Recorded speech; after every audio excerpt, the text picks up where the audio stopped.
Jennifer Thompson's kitchen glowed under the harsh fluorescent light. At 62, the widowed seamstress lived alone in suburban Raleigh, North Carolina. The cold light caught the silver strands in her hair, like the first snow clinging to what was once raven black. The warm scent of garlic roasted chicken, mashed potatoes, and green beans from her backyard garden filled the room, but it couldn't lift the heaviness that hung in the air. The dining table was neatly set with her mother's old china, a fragile effort to preserve peace in the house.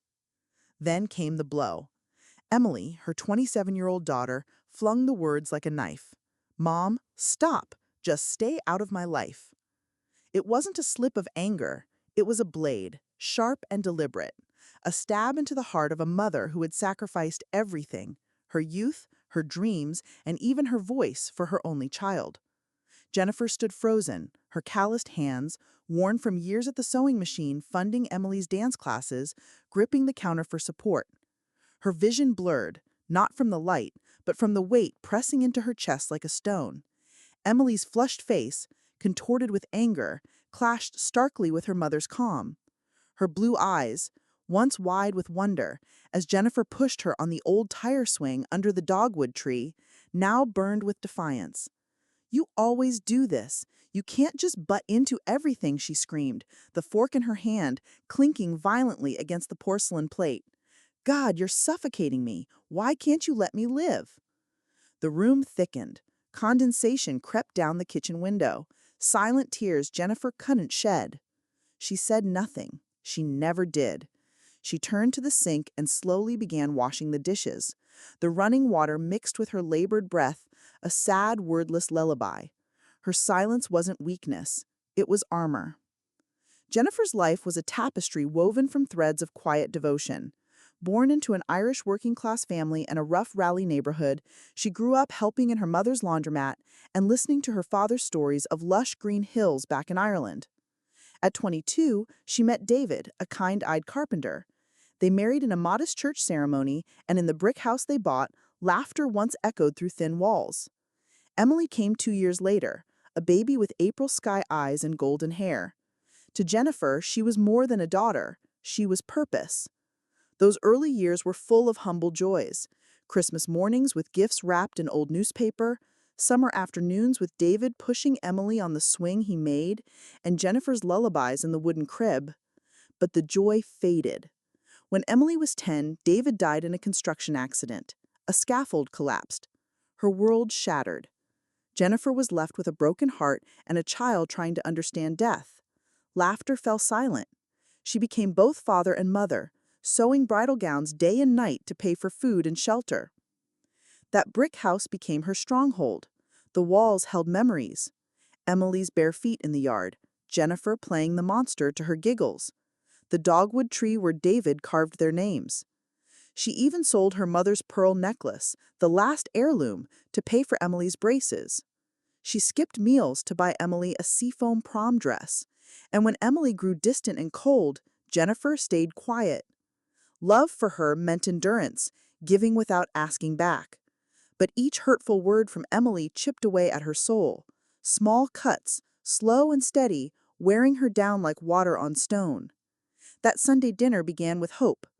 Jennifer had spent hours preparing Emily's favorites, fragrant garlic roast chicken, cloud-soft mashed potatoes, and fresh green beans from her backyard garden. She laid the table with heirloom china, each dish holding the ghost of family dinners long gone. Days when Emily, still tiny, would giggle as David pretended to steal her potatoes. Emily arrived late, carrying a cheap bottle of wine and a strained smile. She wore a gray sweater and jeans, her blonde hair pulled up in a ponytail, but her eyes seemed far away, as if she wasn't really there. Jennifer noticed, but didn't press.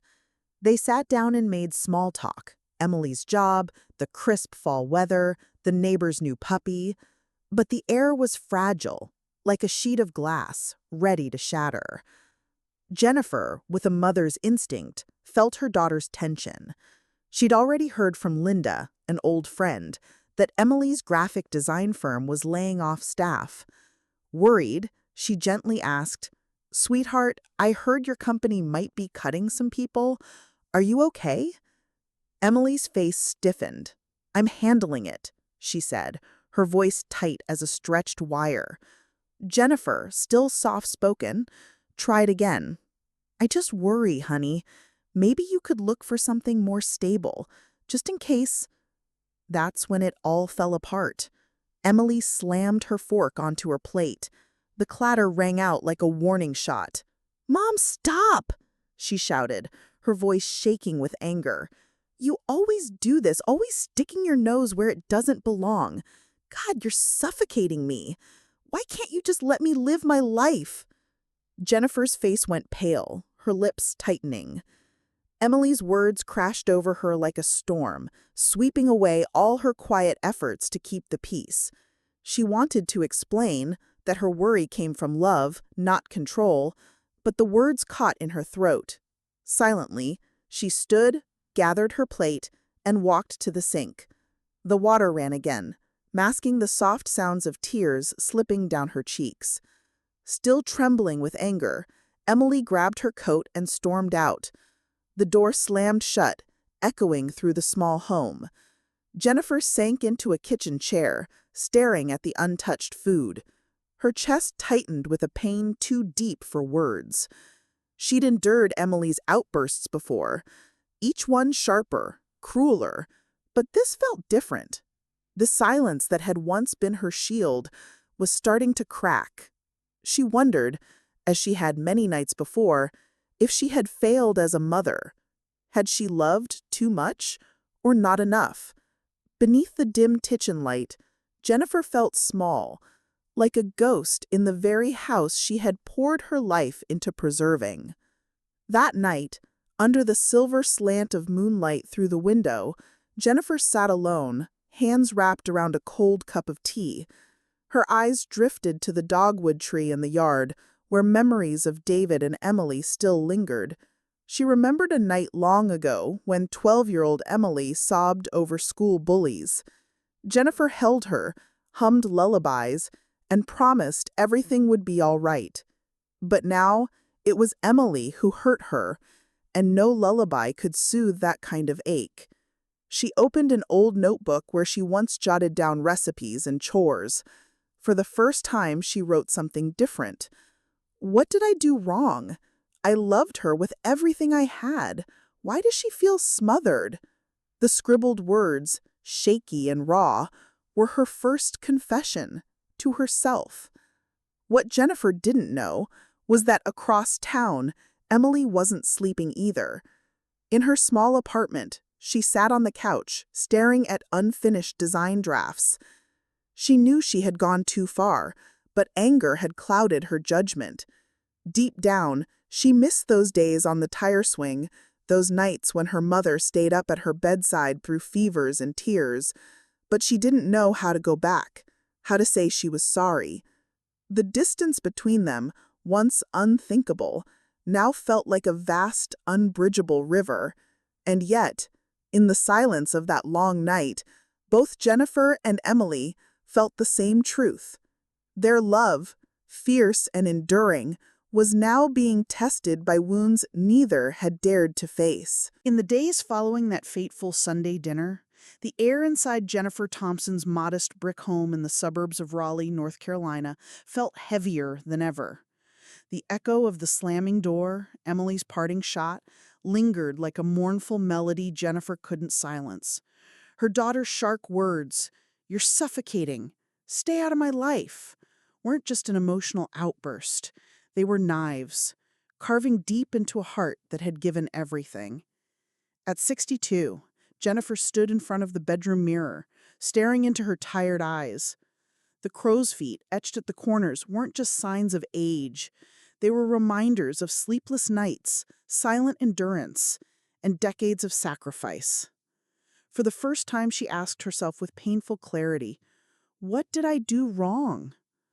Jennifer kept going through the motions, as if clinging to routine could numb the ache. Each morning, she tended the backyard garden, rows of green beans and tomatoes cared for with almost ceremonial precision. Kneeling, her calloused hands, scarred from years at the sewing machine, dug into the cool soil, a small comfort in its grounding stillness. In the far corner stood the dogwood tree where David, her late husband, had once carved their family's names. The carving had faded, but the memory stood firm. On weekends, she visited the church fair, arms full of handmade patchwork quilts, each stitch a quiet testament to patience and perseverance. Neighbors, like Linda, a red-haired widow with a warm smile, often asked about her lovely daughter. "How's Emily? I heard she's working downtown. What a talented girl."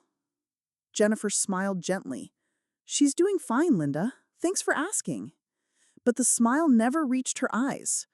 No one knew that Emily hadn't called or texted since storming out, leaving a cold dinner and a broken heart behind.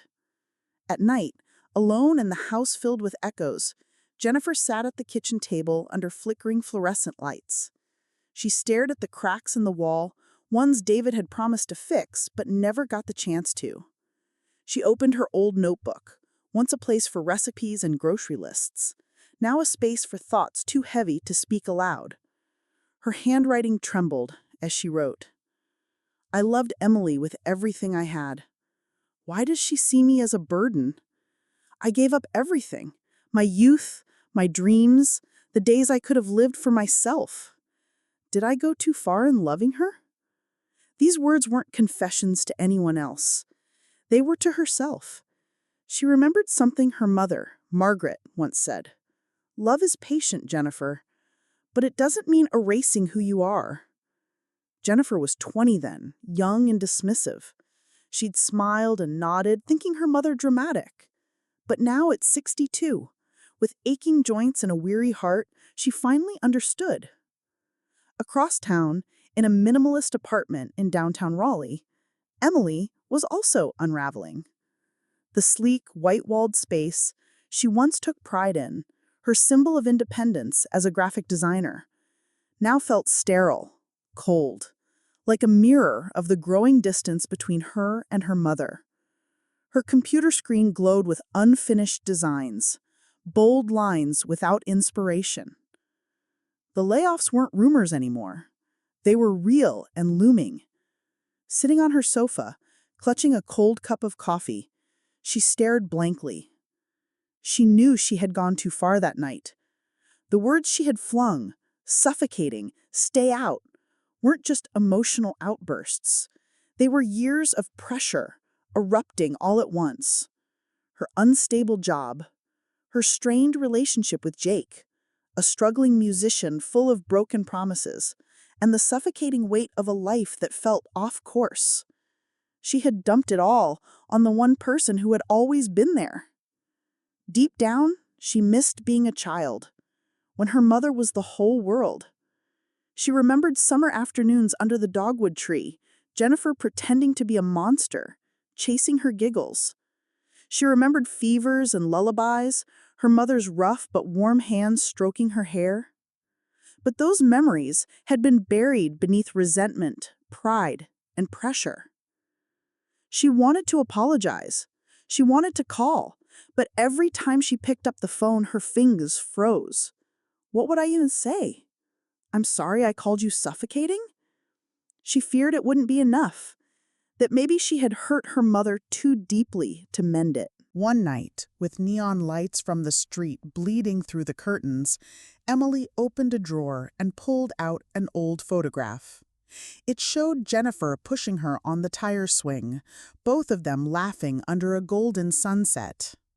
She touched the photo, her fingers brushing over her mother's smile. "Mom wasn't suffocating," she whispered, tears trailing down her cheeks. "She was just worried about me." But she didn't know how to fix it, how to break through the wall she herself had built. In the quiet days that followed, Jennifer began to face old wounds she had long buried under silence. She remembered one night when Emily was 16, angry, defiant, shouting, "Don't you have your own life, Mom?" after Jennifer had worried when she came home late. Jennifer had stood outside her daughter's room, hearing her cry, but never knocked. She feared speaking would make things worse. Another memory rose from the shadows. Christmas, when Emily was 20, Jennifer had spent weeks crafting a photo album, each picture lovingly placed, capturing Emily's journey from babyhood to adulthood. She wrapped it in red paper, hoping it would bring a smile. But when Emily opened it, she barely glanced before saying, "Who needs this sappy junk, Mom?" Then she left early, leaving Jennifer and the forgotten album behind. Jennifer tucked it away in a cabinet and never spoke of it again. But each time she opened that door, the album was there, a quiet reminder that even the deepest love can go unnoticed. These wounds, small, sharp, had piled up over the years, like pebbles in a bag that had grown heavier with time. Jennifer had always forgiven, always stayed silent, believing that's what mothers do. But now, at 62, with little savings and a body worn from decades of labor, she felt something stir, a flicker of desperate need to be seen. Not just as a mother, but as Jennifer Thompson, a woman who had lived, loved, and hurt. One evening, as the sun dipped below Raleigh's horizon, Jennifer sat on the porch with a cooling cup of tea. The dogwood tree swayed gently in the breeze, its white blossoms drifting to the ground like fallen memories. She thought of her mother, Margaret, who once stood on that very porch and said, "Love doesn't mean erasing yourself." She hadn't understood then, but now she was beginning to. She stood, walked back inside, and opened her notebook. This time, her pen moved with purpose. "I love Emily, but I can't keep losing myself. I've been silent too long. I need to be seen, not just as a mother, but as a person." Meanwhile, across town, in her apartment, Emily was confronting her own reflection. She opened her phone and stared at the last message from her mother. "I just want to know you're okay." She wanted to reply, but her fingers froze. She feared that apologizing wouldn't be enough, that the hurt she caused ran too deep. But when her eyes fell on the photo on her desk, Jennifer and her under the dogwood tree, another fear took hold, the fear of losing her mother. The distance between them, like a crack running through a brick wall, had widened. Yet, in the silence, a small fire still burned, a longing to heal, even without knowing how.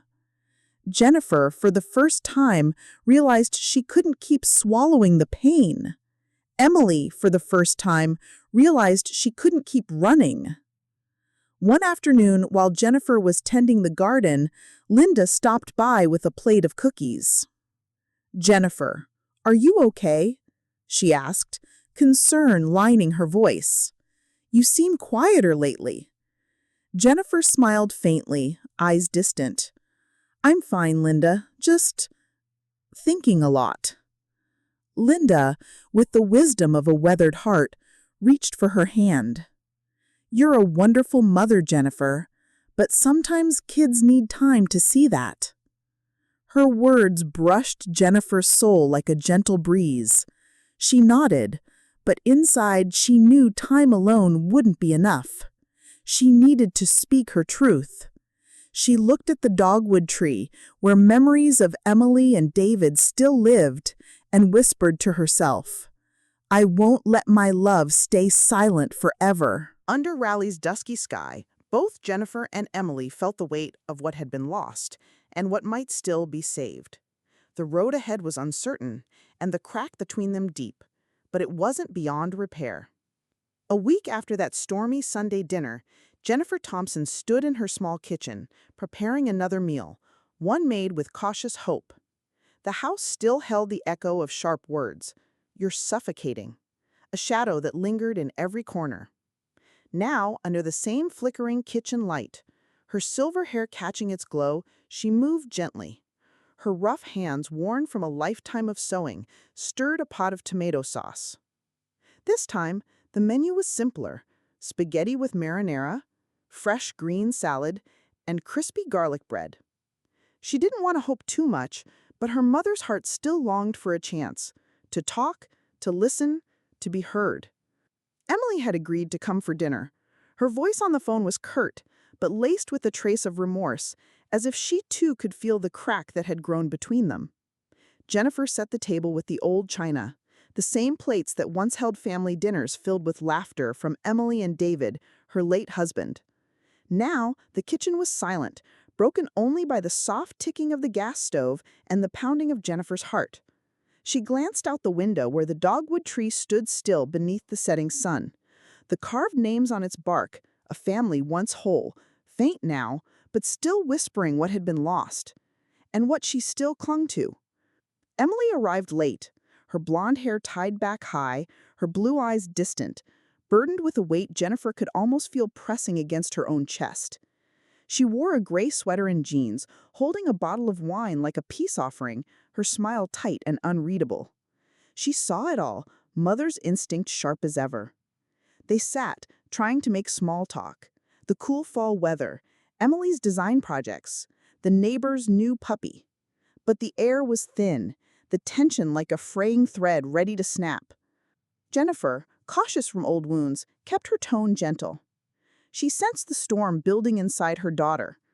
Linda, the neighbor, had mentioned that Jake, Emily's boyfriend, a freelance musician, had been staying over frequently. She worried. She didn't want to pry, but concern outweighed her silence. "Sweetheart," she said carefully, "I heard Jake's been around a lot. I just want to make sure you're safe, that's all." Even softly spoken, it was a spark near kindling. Emily's face hardened. Her eyes flared. "Oh my God, Mom, not this again," she snapped, voice rising. "You're obsessed with controlling me. Can't you let me live my own life?" She shoved her plate, red sauce splattering across the white tablecloth. "Why don't you get a life of your own instead of constantly sticking your nose in mine? You're pathetic." The word hit Jennifer like a blow. Her fork slipped from her fingers, clinking against the porcelain in a high, cutting note. Her chest tightened. Her breath grew shallow, as if all the oxygen had been drained from the room. Emily's words weren't just anger. They were the culmination of years of sharp remarks, cold stares, and silent disappointments. Wounds Jennifer had quietly absorbed, believing it was her duty as a mother. But in that moment, something shifted. The silence, her lifelong shield, shattered. Jennifer looked at Emily not with the eyes of a mother, but as a woman facing a stranger holding a knife to her heart. Her eyes welled, not with weakness, but with a fire long buried under sacrifice. She stood. The wooden chair scraped loudly against the floor. Her voice, low and steady, filled the room, not with rage, but with truth forged from decades of love and pain. "Emily," she said, "I gave you everything. My time, my heart, my life. I stayed up nights sewing so you could have dance lessons. I sold Grandma's pearl necklace, the only thing she left me, to pay for your braces. I buried your father. I kept this house so you'd have a home. And I stayed silent, Emily. Every time you hurt me, I stayed quiet because I thought that's what love meant. But I can't be your punching bag anymore." Emily blinked, her mouth slightly open, but no words came out. The defiance in her eyes wavered, as if for the first time she realized the weight of her own words. Jennifer continued, her voice trembling with pain long buried. "I wasn't trying to control you, Emily. I was trying to love you. But love doesn't mean I have to disappear. I'm your mother, not your enemy. And if you can't see that, maybe you never really knew me." The room fell into silence.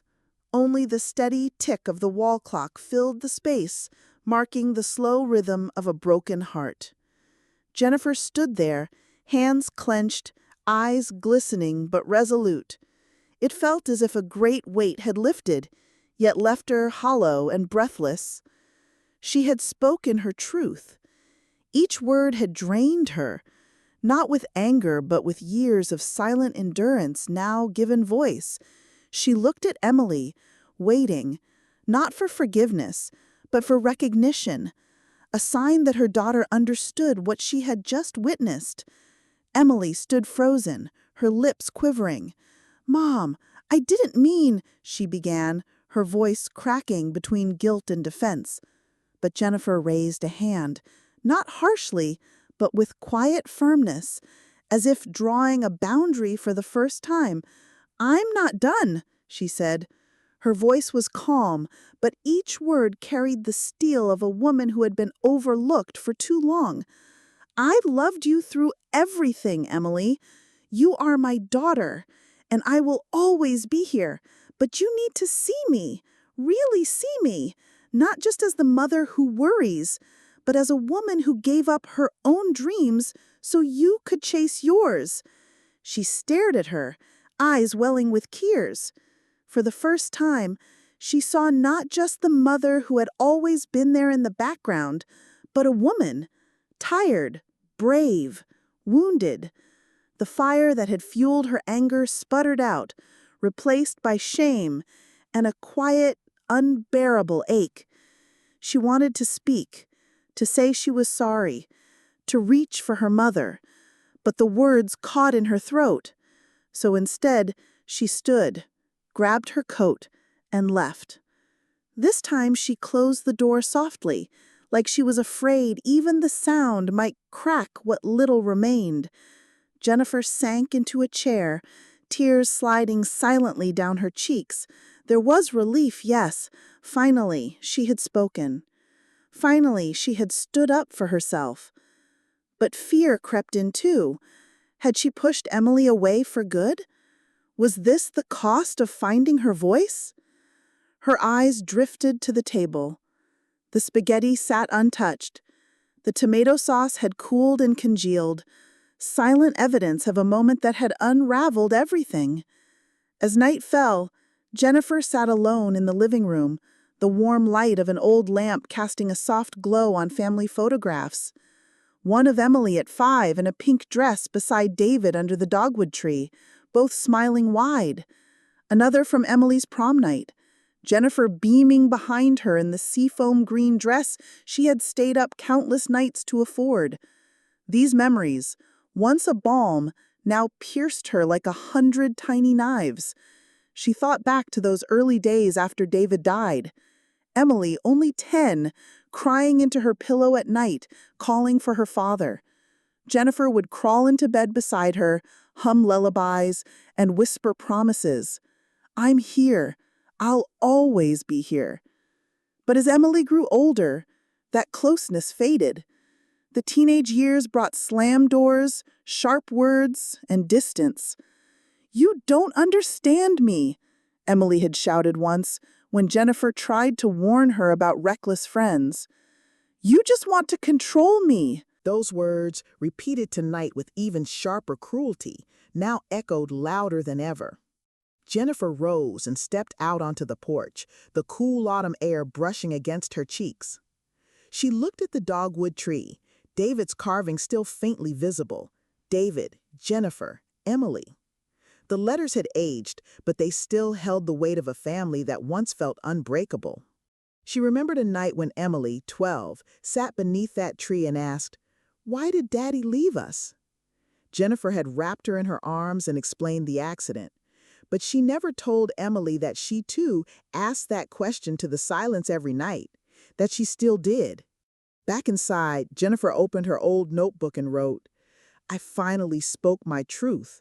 But why am I so afraid? I want Emily to see me, but if she can't, does that mean I've lost her for good?" Her handwriting shook with each stroke, as if her heart were putting itself on the page. What she didn't know was that across the city, Emily was also drowning in her own tide of emotions. In her small downtown Raleigh apartment, Emily sat on the couch, the glow from her laptop screen casting light on a face streaked with tears. Her mother's words, "I can't be your punching bag anymore," echoed like a verdict. She had never seen her that way before, not the gentle, ever-patient mother, but a woman standing tall, demanding to be seen. And it hurt, not just because of what she'd said, but because Emily realized she had never truly seen her.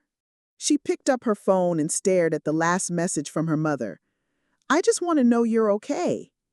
She wanted to reply, she wanted to call, But fear held her back. What if sorry wasn't enough? What if she had already pushed her mother too far? She opened a drawer and pulled out an old photograph, Jennifer pushing her on the tire swing beneath the dogwood tree. Her mother's smile was radiant, but now Emily noticed something else. Sadness, tucked away in her eyes. "She gave everything," she whispered, tears splashing onto the photo. "And I called her pathetic?" She thought about Jake and how her mother had warned her, gently, always gently. "He's not stable, sweetheart. You deserve someone better." But she had brushed her off, called her controlling, claustrophobic. Now, in hindsight, Jennifer hadn't been wrong. Jake, with his hollow promises and drunken nights, wasn't what she needed. But admitting that meant admitting she had turned away from the one person who had never failed her. Emily rose and stepped out onto her tiny balcony, looking down at the bright, buzzing streets of Raleigh. Neon lights blinked from bars below, but she had never felt more alone. She remembered once at 15, yelling, "Don't you have your own life, Mom?" Jennifer had turned away in silence, as if the words hadn't been worth a response. Now Emily saw the truth. Her mother hadn't had a life of her own, because she had given it all to Emily. Back in the brick house, Jennifer cleared the table slowly, every movement measured, as if stretching time before facing what lingered in her heart. She thought about the sacrifices Emily never knew about, skipping meals to buy ballet shoes, turning down outings with coworkers to stay home, the dream of becoming a teacher abandoned when David died. She didn't regret those choices, but she longed to be seen, not just as Mom, but as Jennifer. She sat down, opened her notebook, and wrote, "I spoke the truth, but I still love Emily. If she can't see me yet, I'll still be here waiting, but I won't be silent anymore." She closed the notebook and in doing so felt something shift, a quiet strength beginning to grow. In her apartment, Emily took down a small frame from the shelf. She placed the photo of her and her mother beneath the dogwood tree inside. She wanted to bring it to her, to offer it as an apology without words, but she hesitated. Would her mother accept it? Would it be enough? She sat down and typed a message. "Mom, I'm sorry." But she didn't send it. Not yet. She was scared. Scared that an apology would fall short, scared that she had done too much damage. Both Jennifer and Emily, in their separate spaces, stood at a quiet crossroads. Jennifer, for the first time, felt worthy of being loved and respected, not just as a mother, but as a woman. Emily, for the first time, faced the truth, that she had deeply hurt the person who had loved her most, and that she needed to change to keep her in her life. The little brick house and the sleek apartment in downtown Raleigh, so far apart, now held the same ache, the pain of misunderstood love. And yet, in the hush of night, a fragile thread of hope stirred. A chance to see each other, to begin again, to love in a new, honest way. Under the soft April sky of Raleigh, North Carolina, Jennifer Thompson's brick house stood still, witness to years of sorrow and sacrifice. The dogwood tree in the yard dropped its white petals gently on the carved names, David, Jennifer, Emily, like a reminder that even love tested by time and trial can bloom again. On the porch, Jennifer sat with a warm cup of tea, her tired eyes lit by a quiet fire, resilience and peace. After weeks of storm, after the night she finally stood up for herself, the relationship with her daughter had begun to shift, like a flower daring to open after a long, hard rain. In the months following that emotional confrontation, when Jennifer had broken years of silence to demand recognition, Emily began to change. Not instantly and not perfectly, but slowly with awkward, heartfelt steps. She started visiting her mother more often, sometimes bringing coffee from Jennifer's favorite cafe or bunches of wild daisies from the farmer's market. They would sit in the garden on quiet afternoons, and Emily would listen, really listen, as Jennifer talked about her tomato beds, the church fair, or old stories about Margaret, her own mother. The outbursts that once defined Emily began to fade, replaced by a quiet attentiveness. A new gentleness took root, one deeper than before. Jennifer, though still carrying scars from years of hurt, could feel the shift. She was no longer the mother who swallowed pain just to keep the peace. She had learned to speak her truth, to set boundaries, and to love without erasing herself. The little brick house, once a quiet museum of sorrow, was becoming a place of healing. Even the cracks in the walls, ones David had once promised to fix, now seemed to hold a beauty of their own, like the scars of a heart that had endured. Across town, Emily was learning how to be a better daughter. She had broken up with Jake, the man her mother had gently warned her about.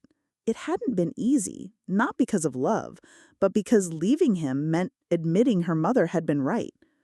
She began to reassess everything, her stressful graphic design job, the shallow relationships, and how she had used anger as a shield. She started seeing a therapist, a step she'd once viewed as weakness, to learn how to manage her anger and understand herself more deeply.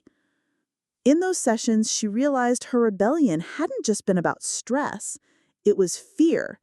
Fear of failing, fear of losing her mother, fear of not being worthy of Jennifer's love. One April evening, as white dogwood petals floated gently to the ground, Emily appeared at her mother's doorstep unannounced. She stood in a seafoam sweater, Jennifer's favorite on her, clutching a small wooden box, her eyes red from tears. "Can I come in, Mom?" she asked, her voice barely above a whisper. Jennifer, watering the garden, looked up, her heart pounding. She nodded, set down the watering can, and led her daughter into the kitchen, where the scent of freshly baked garlic bread still lingered. They sat across from each other at the kitchen table, the old china gleaming softly under fluorescent light, reminders of meals once shattered by tension. Emily opened the wooden box, revealing a framed photo. Jennifer pushing her on the tire swing beneath the dogwood tree, both laughing under a warm sunset. "I found this in the drawer," Emily said, voice cracking. "I want you to have it, to remember how happy I was because of you."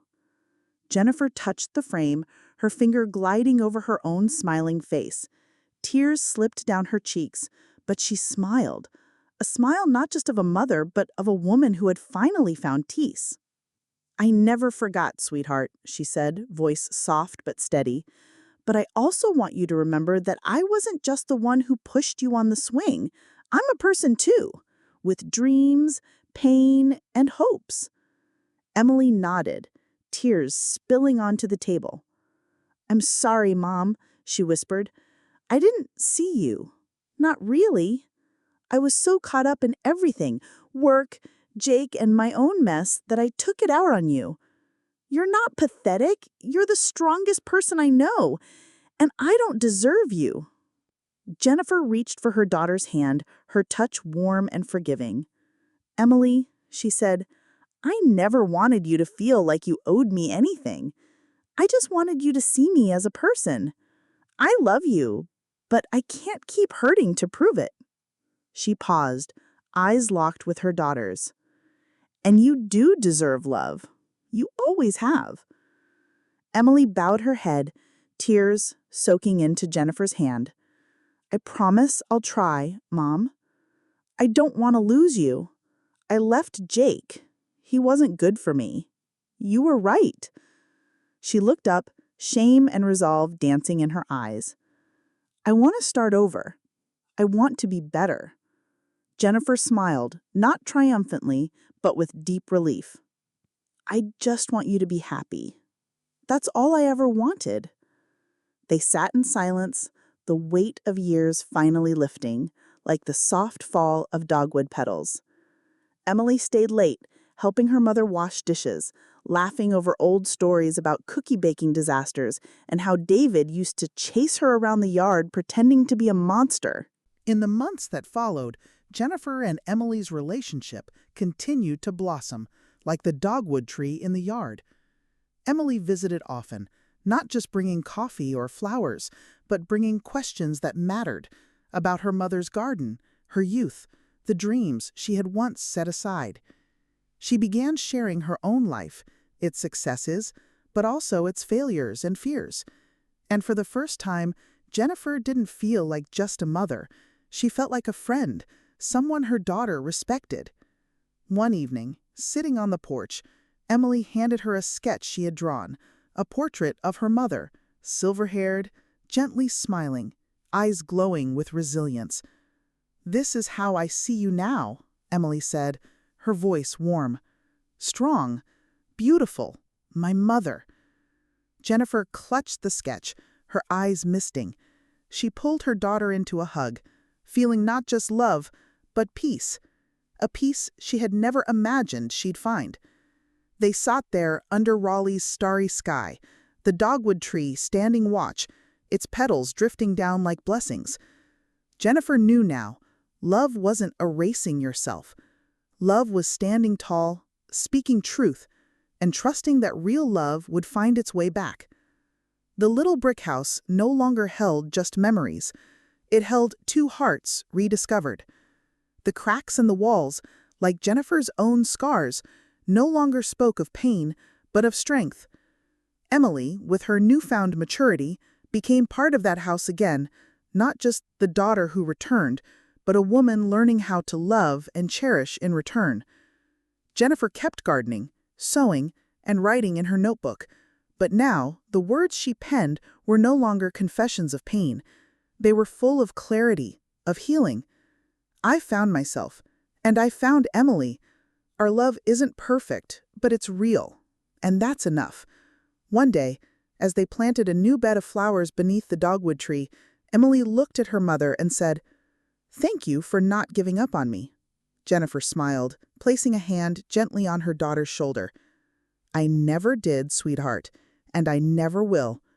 Beneath the spring sunlight, the dogwood tree bloomed in full, its white petals falling like promises that no matter the storm, love, when nurtured with truth and patience, will always find a way to bloom again.